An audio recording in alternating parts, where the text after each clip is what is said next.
So I think it was very appropriate that Dr. Lishonwa ended with so many interesting examples of this vision that we've been talking about, this new lens, this new way of seeing is being lived out and has been lived out in the life of the church with all the lives of these men and women, such holy examples for us. So one of the things we want to do is actually a perfect segue into this next activity, which is a panel. It's going to be directed by Tony McDonnell, who's a consecrated man of Regnum Christi. But we really wanted just to get, boots on the ground. How is it lived out? Talk to us a little bit about of your own vocation and the interplay with the others and the inspirations around that. I'll let Tony introduce that and then introduce our panelists as well. So, Tony.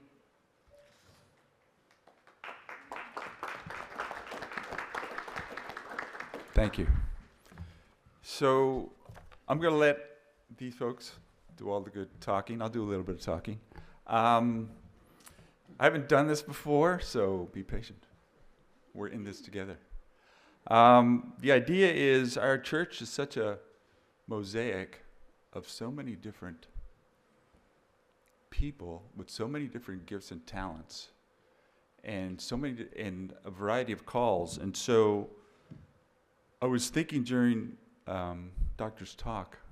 Andrew's talk about how God chooses us, each of us, and then we're asked for the response. And then we go back. it's like we're coming down, we're living, and we're going back. And so each of us here is like, the reason we would come here, I think we're vocation detectives.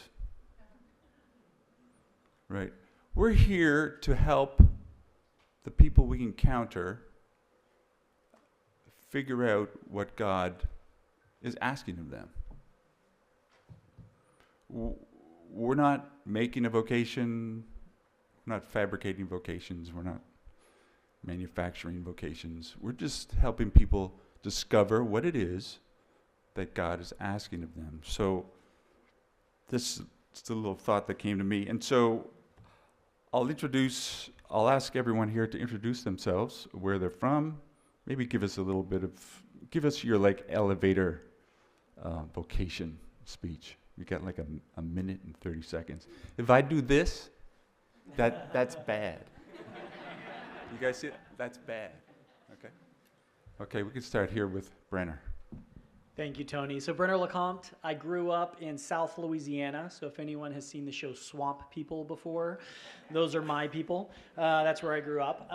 And then I actually, through the Regnum Christi and Legionaries youth program, ECYD, went to retreats and kind of grew in my own discernment of my vocation, ultimately leading me to the minor seminary that at that time was in New Hampshire. Now we have it in Rolling Prairie, Indiana. So I spent 2 years there, and then ultimately did my undergraduate with the Legionaries, discerning religious life, and spent 2 years here as a formator.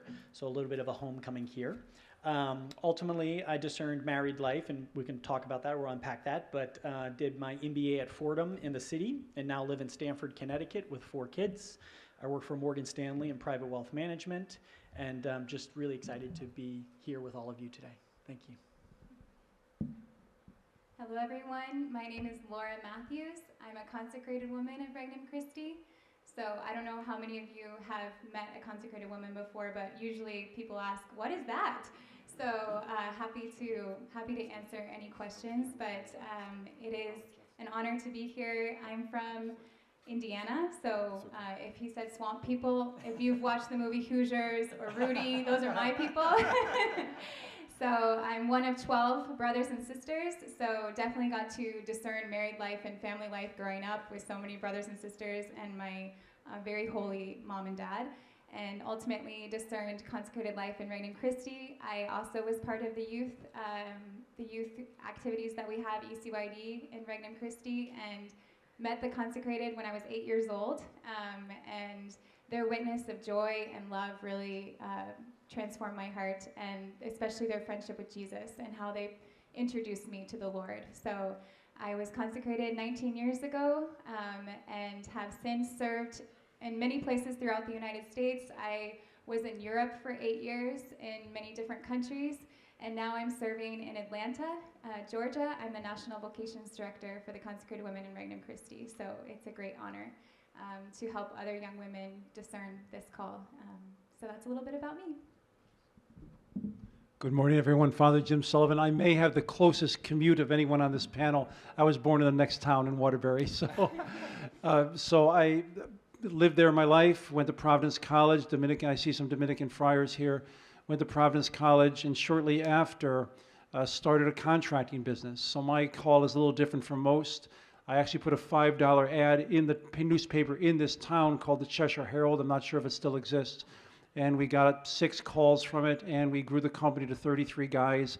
And my brother still runs the company. After 25 years in the contracting profession, I felt the Lord's call. So I entered at the age of 51 and was ordained, and I've been a priest for 10 years now. And I'm honored to be at Father McGivney's parish, where he was born here in Waterbury, in the Basilica. And I'm actually pastor of 4 churches and administrator of a school. And so it's a busy life, but it's a beautiful life, and an honor to be here. So my cause is slightly different, a little older, but sometimes God uses the years of wisdom that you develop in the world. Most priests are in the seminary for 6 years. I tell people I was in the seminary for 25 years, the seminary of the world, and that's just a different approach to the call of priesthood, diocesan priesthood, obviously. Well, good morning. I'm Mother Rosario Vega, and I am a Mercedarian sister of the Blessed Sacrament. I was born in San Luis Potosí, Mexico.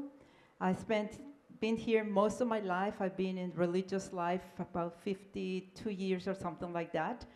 And I had to say that my story is one of God's mercy and fidelity and love. And I am a product of the post-Vatican II and Vatican II, so the confusion time of religious life. So, but like I said, with the fidelity and grace of God, we are here. I'm here. I grew up I went to school with our sisters in Mexico, and that's why I continue with them as a Mercedarian sister.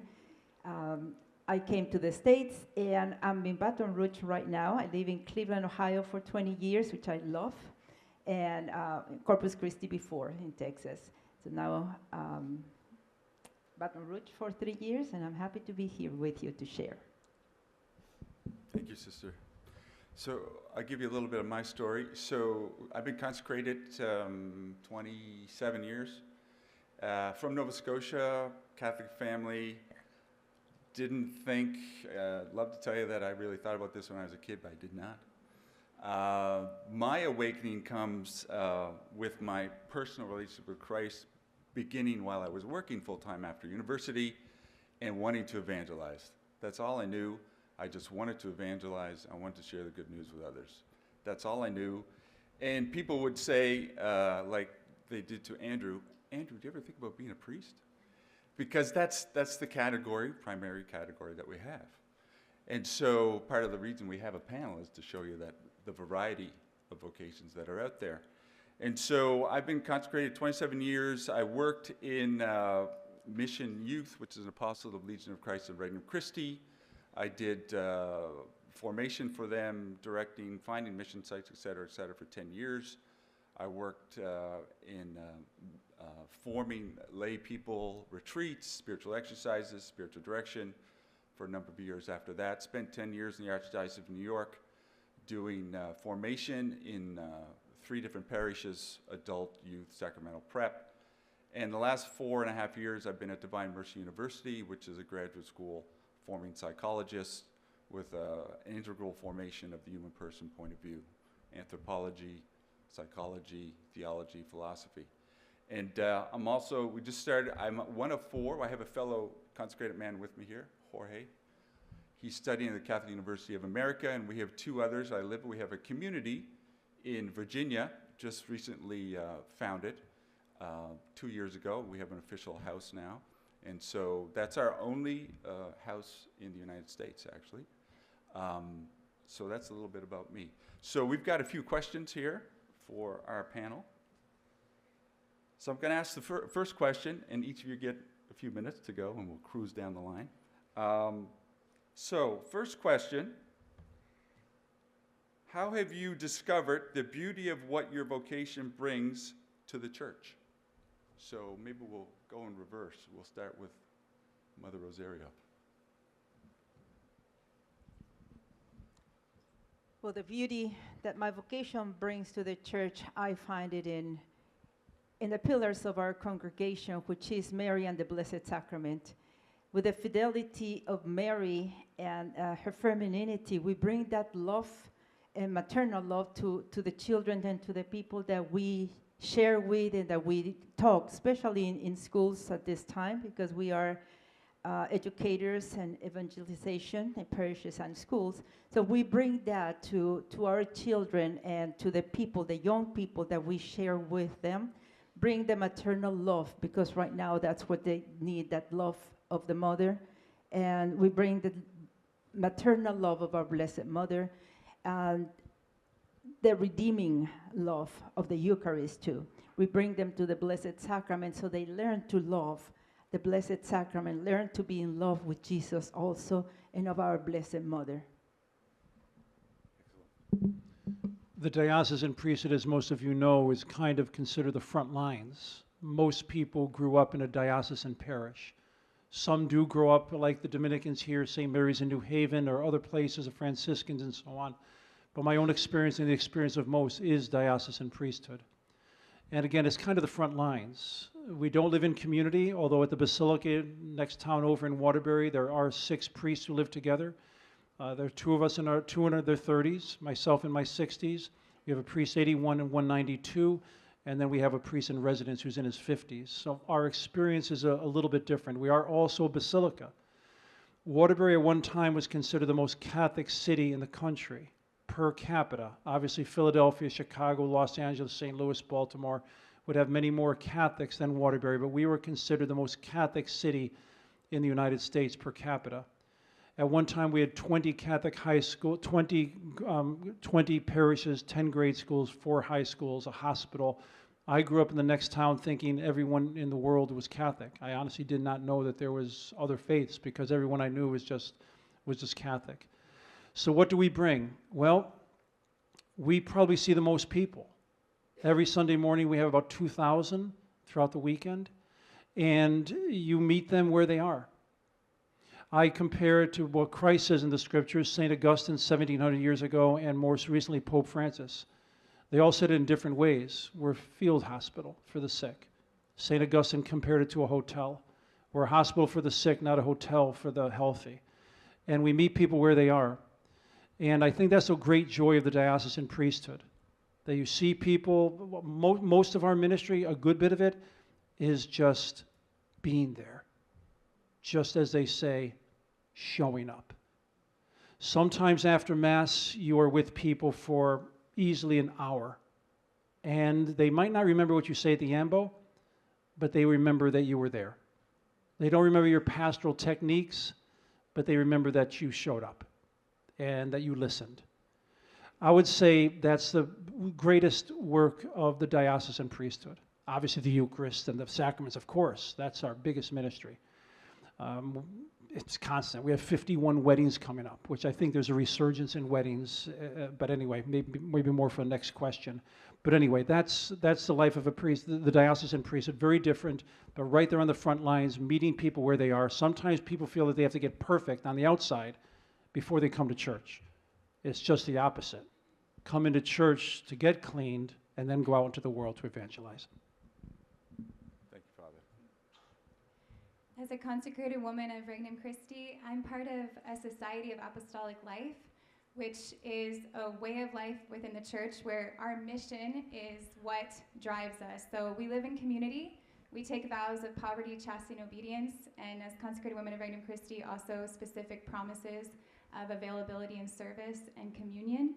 And our whole life is transfixed by wanting others to know and love Jesus. So I have discovered the beauty of our vocation throughout the years, as our world becomes more and more secular, more and more estranged from God, as Andrew said in the first talk, the book From Christendom to Apostolic Mission, I like to think, following Father's analogy of the field hospital, that we're a vocation that is something that the Holy Spirit has risen up in this time to get behind enemy lines. So because we're consecrated women and we don't, by our vocation, wear a habit, we can get places as leaven in the dough, or, another image is, the treasure hidden in the field. We're able to get places and to bring Jesus in ways. I would always tell my students, we're like undercover nuns. And they love that, So the image of being able to bring Jesus to places where we're hidden in plain sight. And, I think another way that I have been inspired by our vocation is my own sisters. I have 2 consecrated sisters sitting here in front of me, Tammy Grady and Jackie Lustig. And their own example, this morning, Tammy was giving Jesus to the lady in the hotel. Yesterday, Jackie was evangelizing the man behind us in the airplane.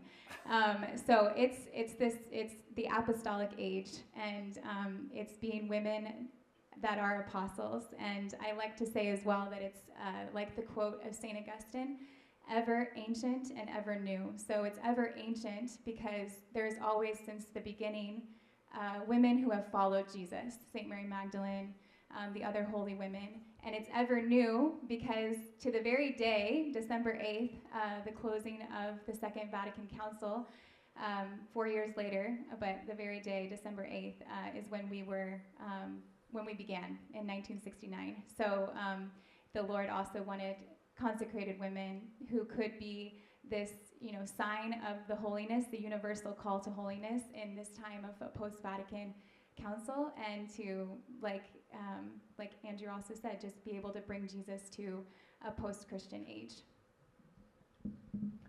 When I think about the gifts, and there's some beautiful crossovers, I think, from the other vocation, maybe I'll share 3 that I think about, and maybe from the most obvious to the least obvious. I think the first fruit that marriage brings are children, right? I think of my own kids, my own 4 kids, and it was beautiful, the example Dr. Andrews showed of St. Louis and St. Zélie Martin, and my wife and I, read that book, Called to a Deeper Love, which is sharing their letters, absolutely profound for anyone looking to grow in their own personal holiness through married life. I mean, just a beautiful testimony of everything that they went through, both having discerned a religious vocation as well. So I think that first fruit are children, which hopefully will be the fount of future vocations, right? And certainly for my wife and I, we have tried to set up, who have both discerned vocations, religious vocations ourselves, have tried to set up our life in the school and everything we do to produce or to give the freedom for the kids to be able to discern a vocation. Because I think that's one thing to be very mindful of in today's age, is that most kids, or a lot of kids, are stripped of the freedom, right? Because of attachments and because of the society around them.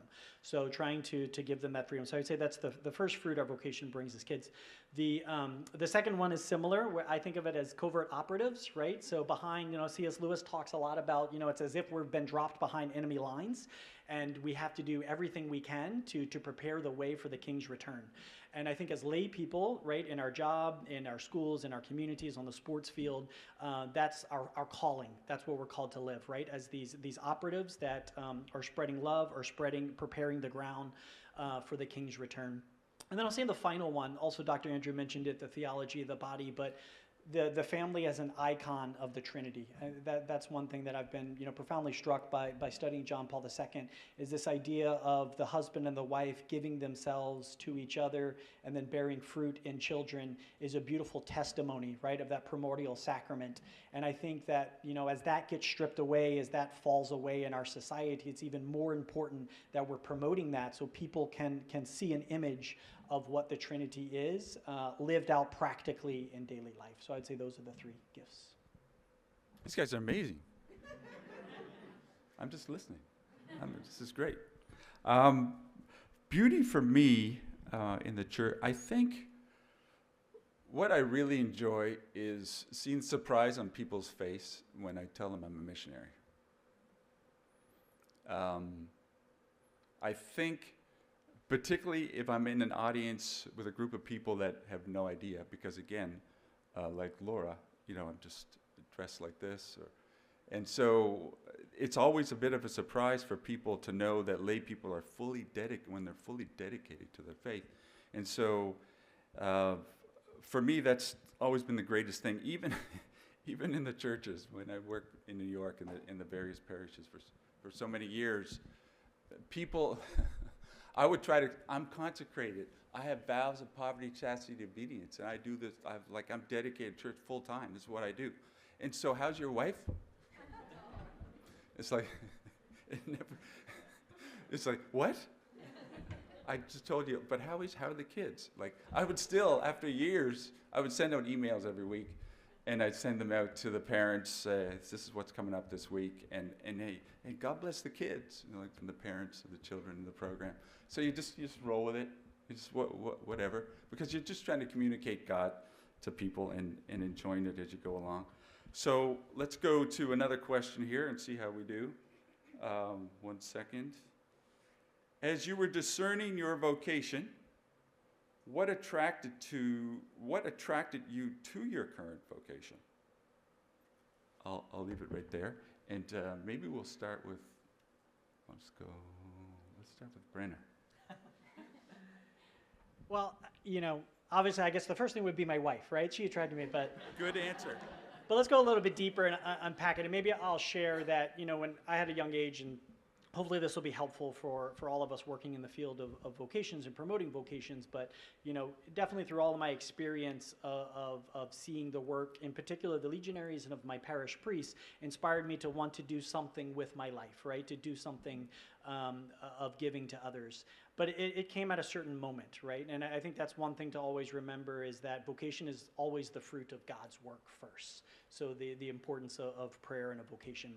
But I will say, particular to the question of like what most called me or what was most attractive, I think it was and my discernment process, right, of having been in religious life and discerning it, and then discerning the married life, was the importance of self-awareness and understanding the gifts and the talents that God has given to me, and then where do those fit into salvation history. So trying to match that with a part of the greater mission, because no matter what vocation we have, we're all on part of a much broader story, right? We're not the main actor. God's the main actor. We have our role to play. And it was that discernment of the gifts and talents that God has given me, my natural inclinations, where do those fit into the larger story of salvation? I think that was the main point that helped me and pointed me in the right direction for my vocation. So I'll leave it there. Excellent. Well, if your wife attracted you, it would be my husband Jesus who attracted me. So that's the first thought that came to my head, was Jesus Christ himself. Meeting him as a friend when I was a little girl in ECYD, it was the consecrated women who taught me how to talk to him, how to relate to him, that I could count on him, that he was faithful and by my side. And they nurtured that friendship throughout my life. And I remember when I was in high school going to a youth group retreat, and there was all-night adoration.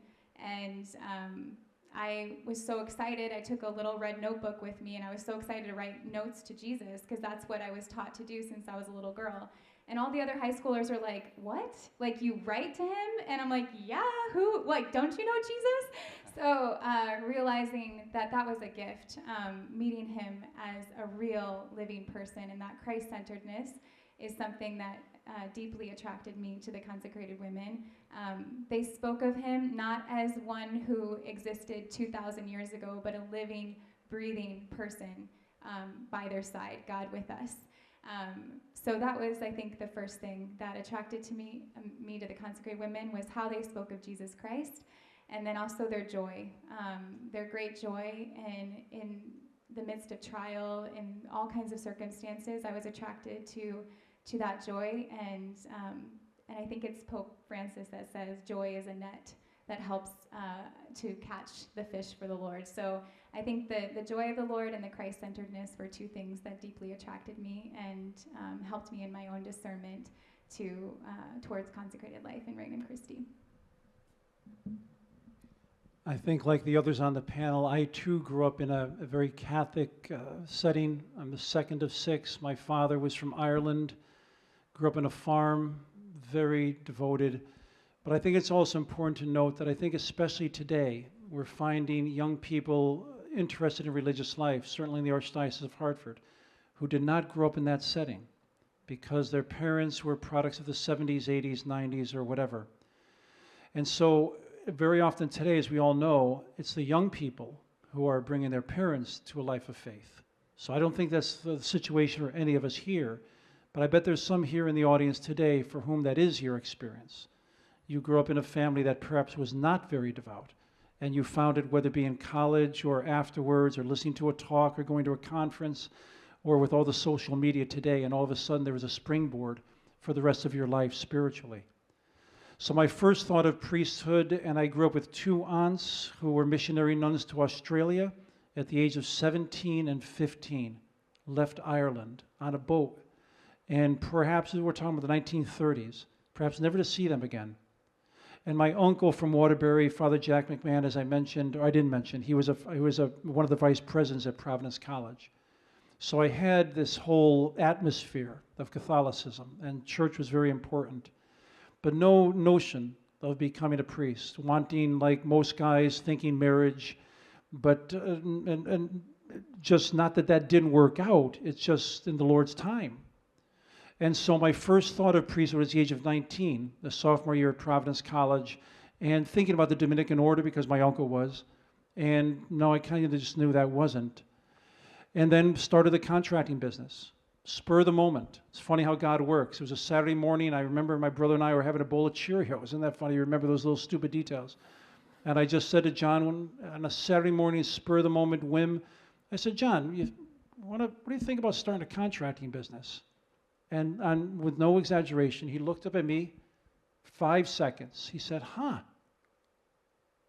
okay. And isn't that funny? And there goes the rest of your life. And as I mentioned, we put a $5 ad in the Cheshire Herald. We got 6 calls, and the business grew from there. But no desire during those years to become a priest. The idea was back there, still teaching confirmation, helping out in the parish. And then late 40s, early 50s, I said, Lord, I'll go. But you got to give me the passion. We live passionless lives very often. But too many people enter careers without passion. And very often when they do that, they find themselves perhaps making some bad decisions in life, even sinful ones. And so I said, Lord, I'll go. I want to go if you give me the passion. And then the passion came at 51, and I was ordained at 53. Before that, I didn't tell you that I was a permanent deacon for 4 years. My brother died at the age of 43 very suddenly on St. Patrick's Day.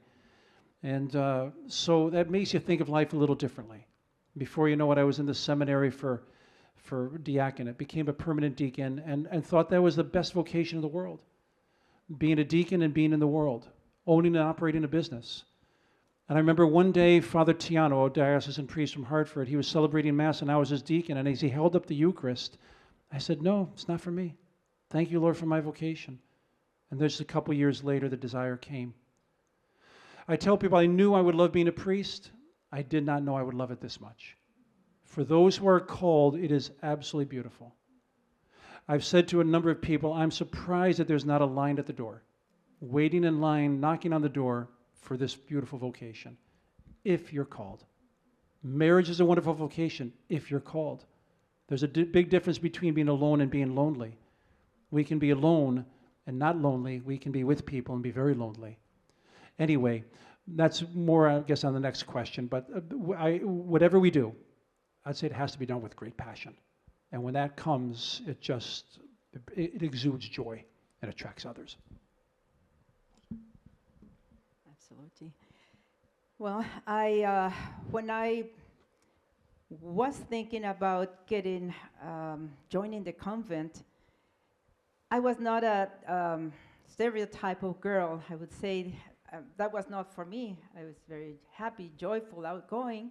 And of course, my parents didn't believe or didn't want more than anything, so they would not encourage that.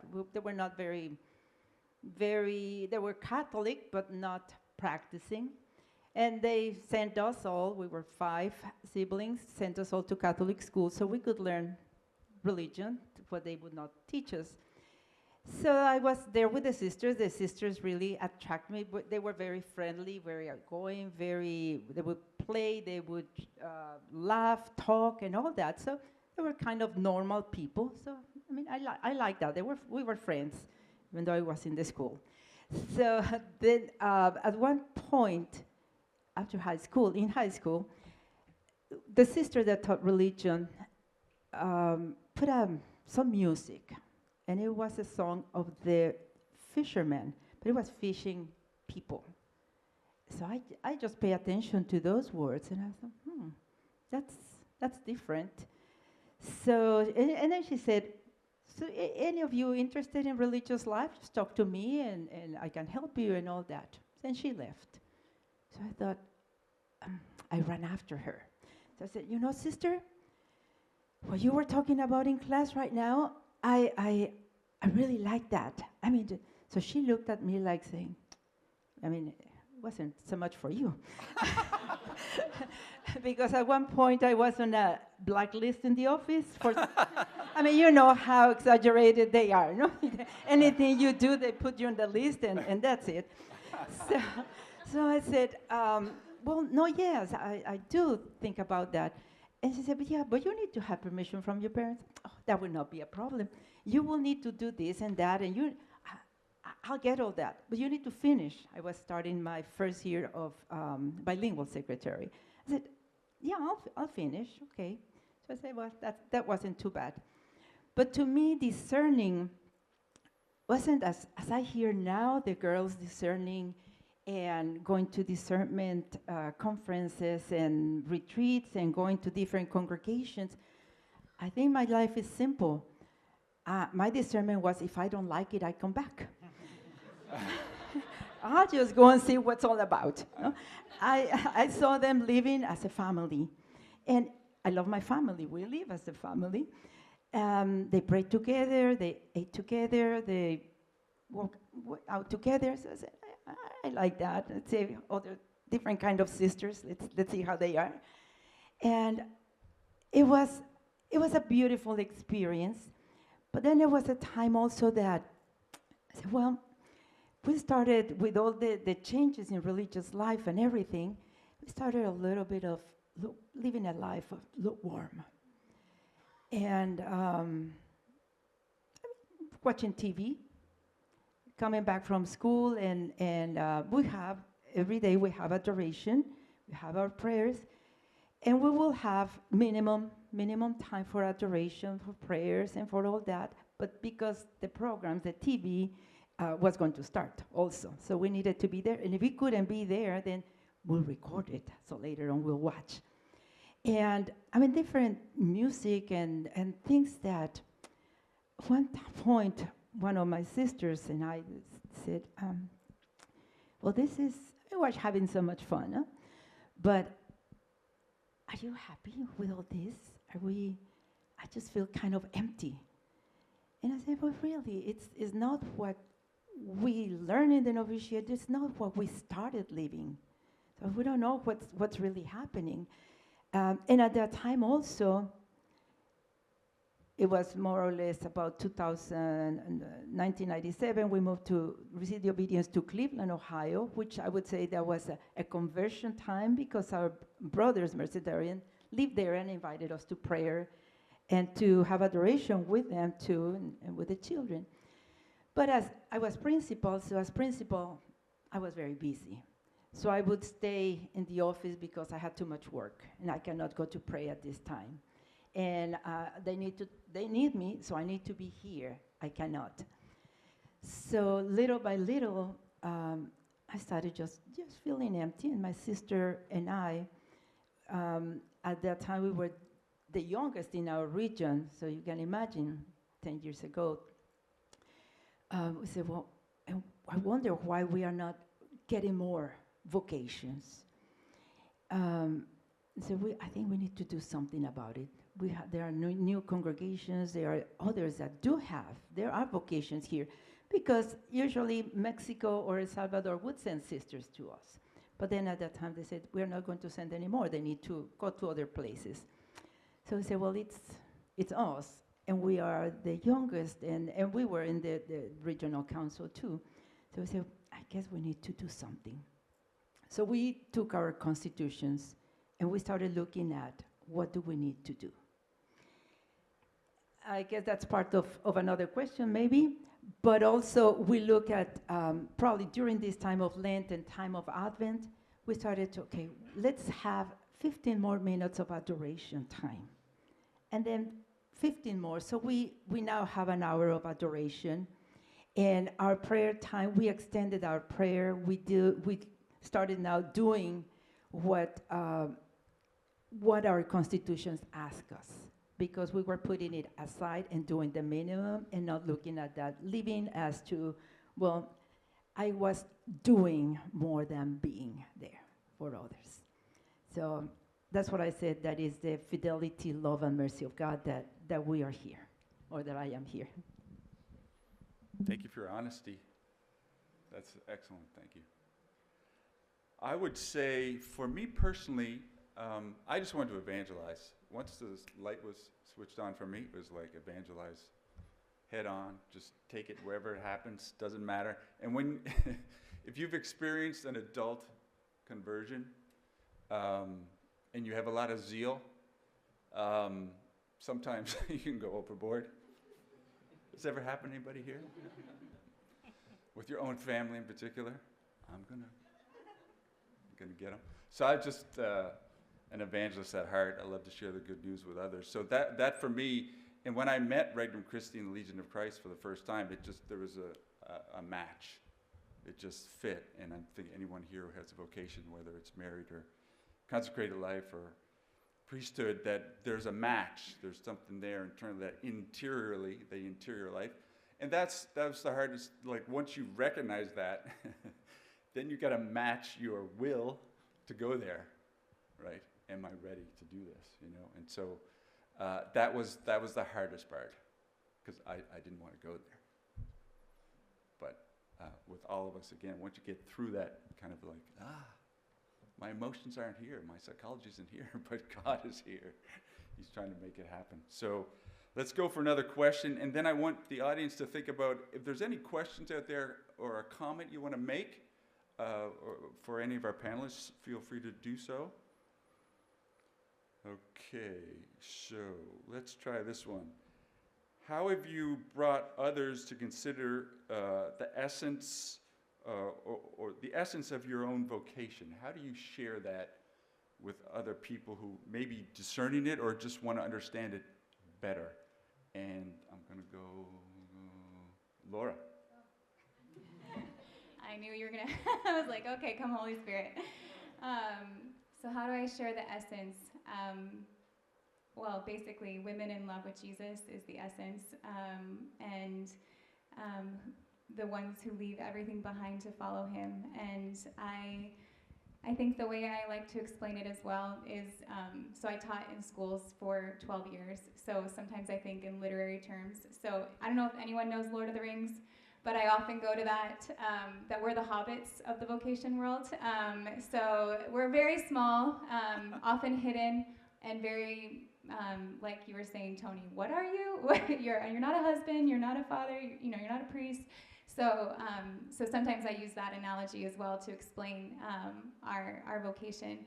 But basically, I think the essence is we feel called to be, like I said, that those first women that left everything to follow him, and to be like Our Lady, and especially in my vocation as a consecrated woman in Regnum Christi, we feel called to that mystery of Our Lady at the foot of the cross. And we say that we gather up the treasures that pour forth from his sacred heart there on the cross, and we want to give that to the rest of the world. So that comes a lot in intimacy with him, in prayer, in living community life, in living out the vows, and pouring that forth, especially within our spiritual families. So we have the gift in Regnum Christi of having legionary priests, having consecrated men and lay people that we share the spirituality with, that spirituality of the mystery of Christ that goes out to meet people in the concrete realities of their life, and reveals the love of his Sacred Heart, and then forms them as apostles and launches them out. So I think for me, it's being at the foot of the cross with Our Lady, receiving the love of Jesus from his Sacred Heart, so intimacy with him and prayer with him, and then allowing that love to transform first me for his glory, and then to pour it out wherever I serve, whether it be in schools or with young people or in retreats or in spiritual direction, whatever ministry we're called to give that love of Jesus so that they can then know him as a real, living, breathing person in their life and become apostles and go out to evangelize. So that's basically the essence of my vocation. And I would say more than reading our website or reading our constitutions or seeing a picture of a consecrated, you need to meet one to understand.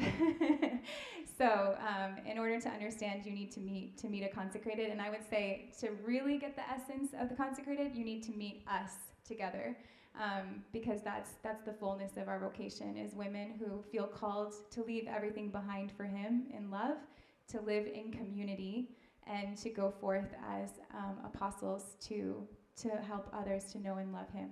So that's the essence, I think, of my vocation. Thank you, Laura. Thank you very much. Father, would you like to go? Yes, I'd say three things. One that attracts most people to the diocesan priesthood, or I say any priesthood, is joy, hard work, and prayer. Joy, I think it was St. Teresa of Avila who said, God save me from sour-faced saints, you know. That if a priest exudes joy, it makes young people want to think, wow, what does he have? There must be something beautiful about this vocation because he seems happy. They don't have money.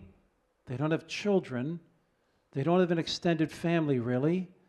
They don't have free time. They don't have their intimacy, physically in marriage. But yet he's happy. And so I think that's one of the most attractive things to the world today, the young men especially, who are really discerning. Because everybody wants to be happy. And when they see someone happy with God, it's a loud noise. The second thing is hard work. The diocesan priesthood is not a contemplative lifestyle. As we said, we're on the front lines. My most favorite expression of Pope Francis back in 2013, take on the smell of the sheep. In other words, get dirty. Go out there and shake the bushes. Because the days of people knocking on the rectory door are pretty much over. Not so much at the Basilica because we're an inner city parish, but those days are almost over. The priest has to go out there into the community, shake the bushes, and look for the sheep. And you'll find them. Because ultimately in the heart of every single person is a desire to know the infinite and the desire to know God. There's an old expression, maybe it's not old, I don't know. My brother priest, or maybe some of you have heard of this. I never heard it until I entered seminary. I hope it was said in humor, in jest. Chalices, not calluses. I'm not sure if you've ever heard that before. And it really should be calluses and chalices. In other words, there should be on the priest's hands a little bit of callus. Believe it or not, one of the best homilies that we give is after an event in the church hall, instead of the priest leaving right away, and not to knock any brother priests, but some priests leave right away. I'm not patting myself on the back or any other priest, but I always stay to the end. And I help take out the garbage. And I help assemble the chairs. So that people see you working, or if you're outside the church, you're picking up the garbage to make sure that the church is clean. St. Athanasius once said, we're not called only to be, we're also called to do. In other words, there's a work that is required. And if young men see you working hard to build the kingdom and you're happy doing it, wow, I want what he has. We had a few discernment nights at the Basilica. The one most recently was when everyone was home from college. 52 signed up, 90 came. 90 young adults. We had one the summer before, 115. This summer we're hoping for 200. And there's a sense of this herd mentality, especially among men. There's this herd mentality that says, wow, it's kind of, he's there? Anyway, hard work, yes. And what's last, of course? They have to see you as a prayerful priest. You have to see you as a prayerful priest. That's someone who is connected to the source of all love and life. The diocesan priesthood can be tempted to work hard and pray less. And we need to pray and work. So this might sound silly, but one of my Lenten, well, I did a few things for Lent, as all of you. One of mine, might seem silly, is to go into the sanctuary 15 minutes before every Mass. Because I have to humbly admit, sometimes I can get one more thing done before the 6 a.m. or 7 a.m. or 8 o'clock Mass. We have 5 Masses every day. And you run out there and I can get that done. And before you know it, you're not even praying before Mass. So that's one little thing that I'm just doing. I'm going out and I'm setting 15 minutes in the sanctuary. And not that you want people to see it, but you kind of want people to see it. That they know that you're praying. Put your light under the bushel basket and keep your deeds of mercy secret. There's both. So, joy, very attractive. Hard work, and prayer. And there'll be vocations. Thank you, Father. Yes, I believe young people are thirsty now, and they want the truth, and they want a reality, and they want to be closer to God, but they want to see the transparency where they go. If we invite girls, we give conferences. We were invited, my sister Janet and I, we invited to UF, and that's how we started 10 years ago, promoting more vocations. That's how we started growing. Because like I said before, we were the youngest 10 years ago, and we thought we have a beautiful charism to let it go. It's going to fade here in the United States if we don't do something. But by the grace of God and the Holy Spirit, we started, like I said, a conversion life. And we were invited to a conference to the UF students. From there, the 2 vocations came after 4 years because we invited them to visit our community, to have a discernment retreat, come and see and share with us. So we started with 2 girls, 2 ladies from UF. The first vocations after, I believe it was 50 or 60 years that we didn't have vocations from the state.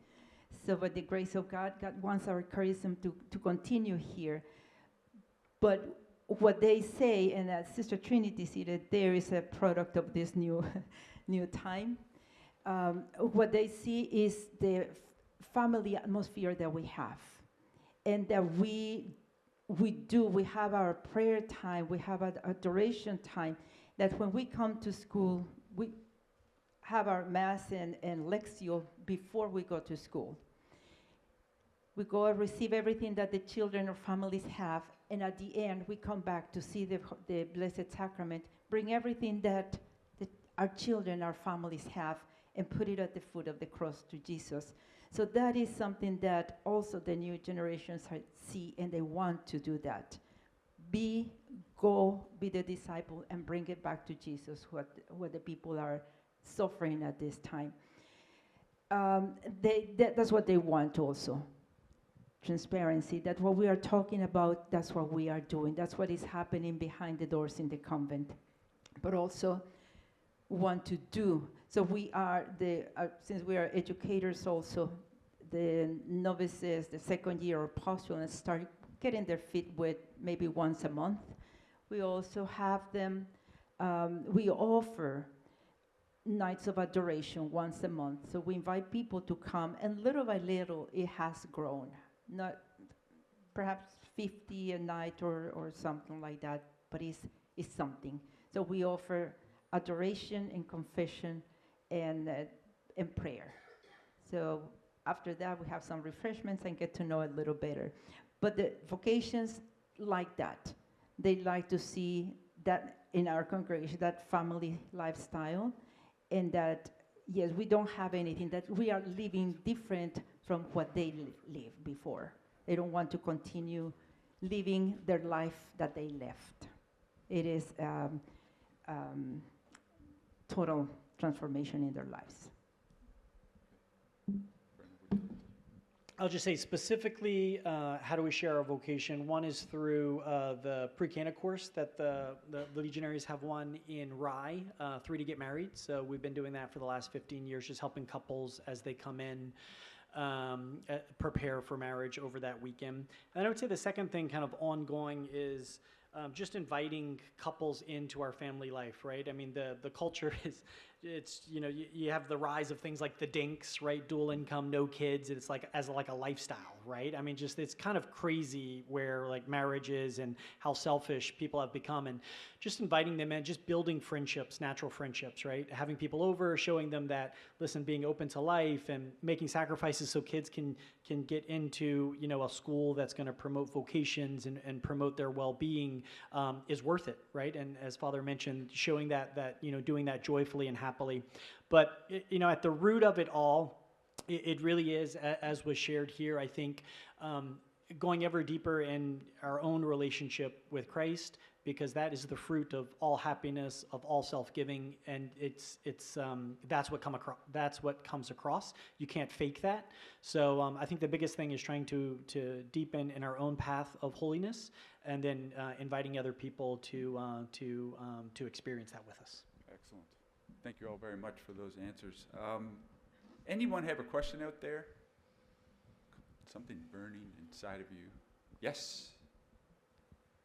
When the work gets hard, the day-to-day, when complacency sets in, how do you respond, and what does that look like in kind of inviting the Lord to remind you of your vocation again and your yes, and what does that look like? I don't know if I need to say it again. But. Anybody want to take that one? Tough days? How do you Yeah, handle it? the diocesan priesthood, because we're single, I always say we should be going to bed tired. We should be going to bed tired. Anyone who's married knows what it is to get up at 3 o'clock in the morning, and knows, because you go to work for 8 or 10 hours, whatever it is at Morgan Stanley, and when you come home, your day's not done. You're watching 4 children, you're cooking, you're cutting grass, you're cleaning, you're washing a car, you're doing laundry, and maybe you're even taking care of elderly parents. In the life of a priest, we have to be open to getting up in the middle of the night.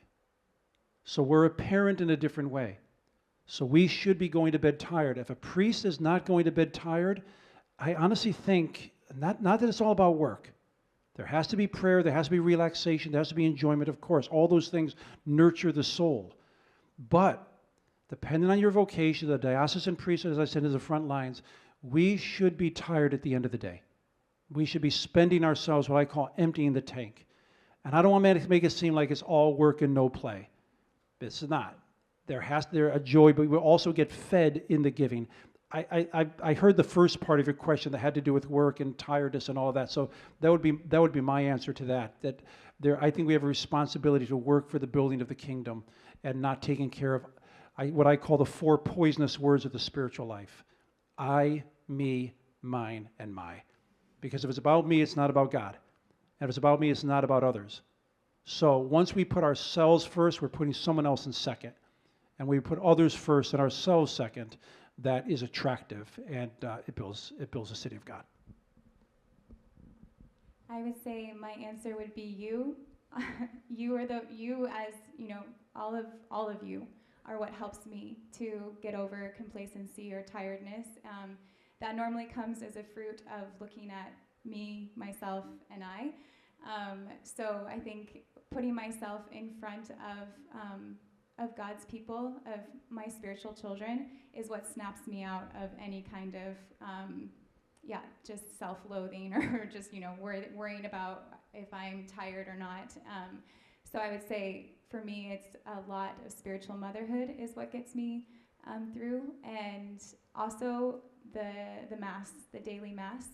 I was at the Eucharistic Congress that Andrew spoke about in the first conference, and that renewed for me the power of the sacrifice of the Mass.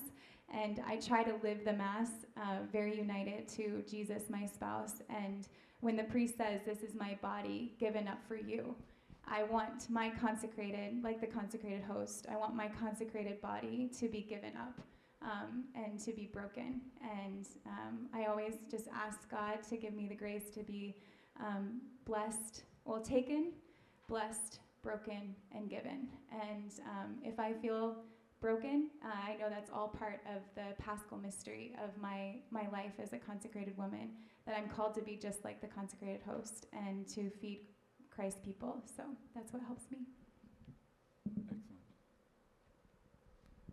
Excellent. As a religious, I want to say that yes, you get tired. You're human. But what keeps going, one is, in my case, adoration. I come to the Blessed Sacrament, and I just pour to Him everything else, everything that is a weight on me. So I just leave it in His hands so I can just, I would say, relax with Him, in Him. And our brothers have a fourth vow, my life for your freedom, and that also keeps me going. Thinking on how parents are, I see the teachers having to go quickly because the child or because the husband or because whatever it is. So I come back to adoration and I just tell the Lord, thank you. Thank you for calling me.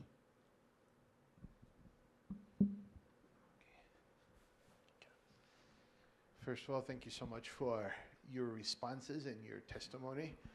You've all said very inspiring things and things that make us think about the beauty of the vocation. So I have a question. I'm a fan of the saints, not the Louisiana Saints, but you know, no offense to anybody from the area. But I just want to ask you, as far as heroes or saints, can you share with us maybe a saint or someone that you are close to in prayer that helps you to live your vocations with great fidelity?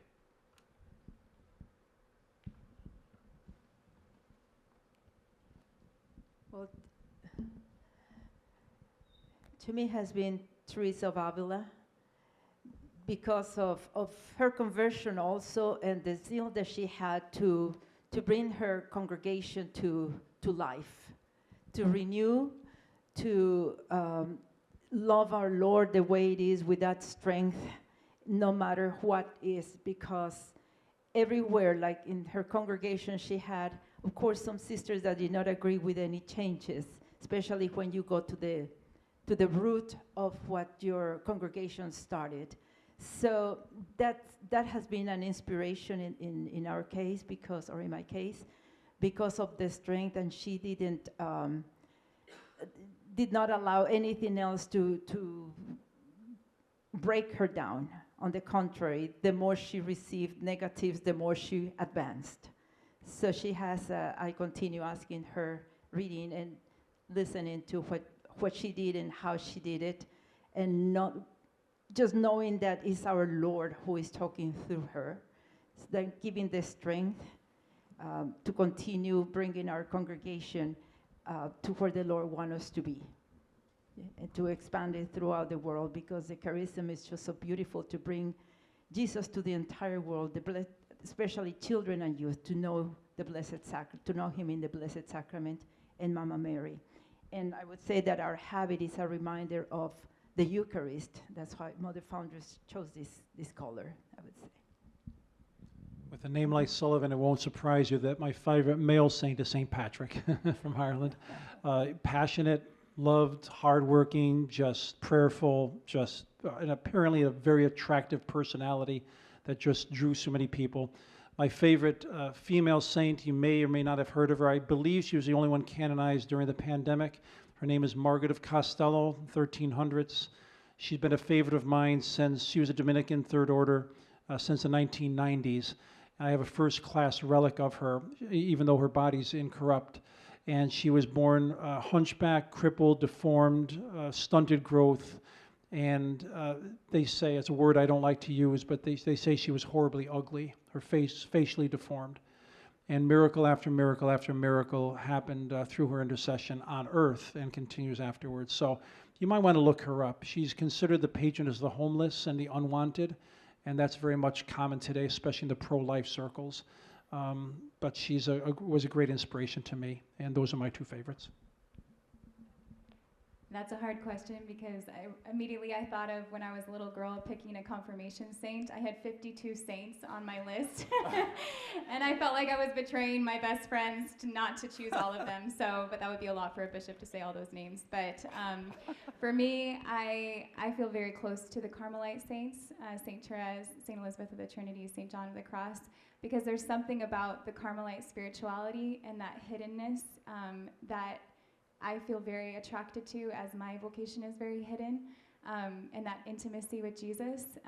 So I would say the Carmelites have always been very, very close to me.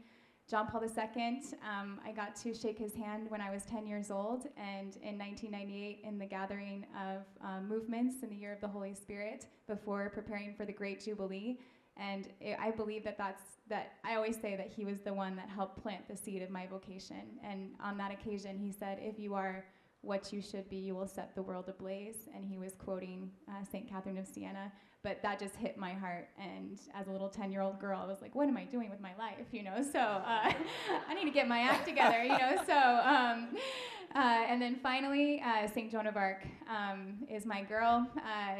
Just a simple, young girl that left everything to follow Jesus, and was, leading the charge. So I think when I think of the new evangelization and going forth with Christ our King and going to fight armies that, there's demons and principalities that we have to fight against, I just want to be his standard bearer of the new evangelization and to go wherever he desires me. So she's also my girl, St. Joan of Arc. I'll just share three briefly. One I already mentioned, but St. Louis and Zélie Martin. Just my wife and I share them as kind of patron saints for our family. They were small business owners. They lived in a very kind of secular world, and yet they were able to raise, one or two, and potentially even more saints. So just a beautiful story and example for us. The second one I'll say is St. Francis de Sales, because his introduction to the devout life, I think, is one of the most applicable roadmaps for a layperson living in the world to live out personal holiness. So I try to read a chapter of that every day, and I very much feel like he's a guide. The final one I'll mention is just St. Thomas More. I think he lived in a very secular world. He was extremely busy. He had, a very, very busy life, but always prioritized prayer in his life, and ultimately died as a martyr. And I think that's going to be, something that we potentially could be called to in the future. So, Thank you all very much. Excellent. Please give them a hand.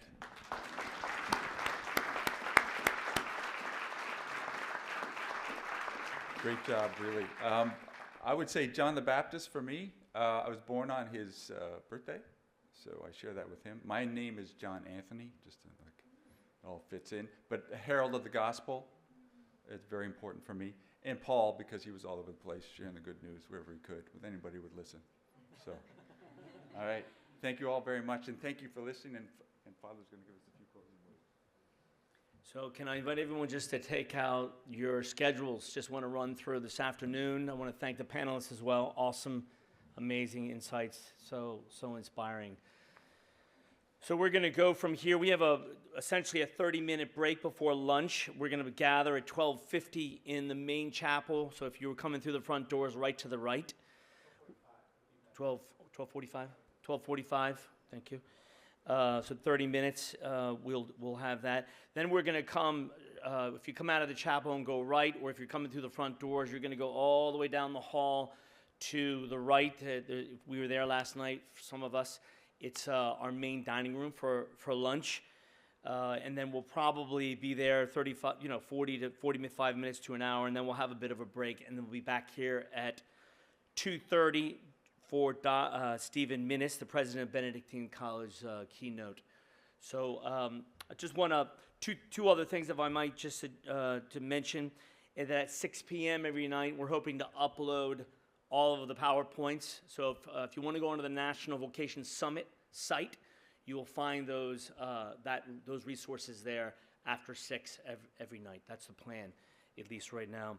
And just a final comment, can I just ask Tony McDonnell, Father Joseph Brickner, Jackie Gonzalez, or Jackie, whoever that Jackie is, there's a lot of Jackies out there, Mary Peach, and Father John Van Dorp to just come at the break so we can talk through the breakouts this afternoon, okay? So again, thank you to our panelists and to all those who joined us this morning, and we'll see you at lunch.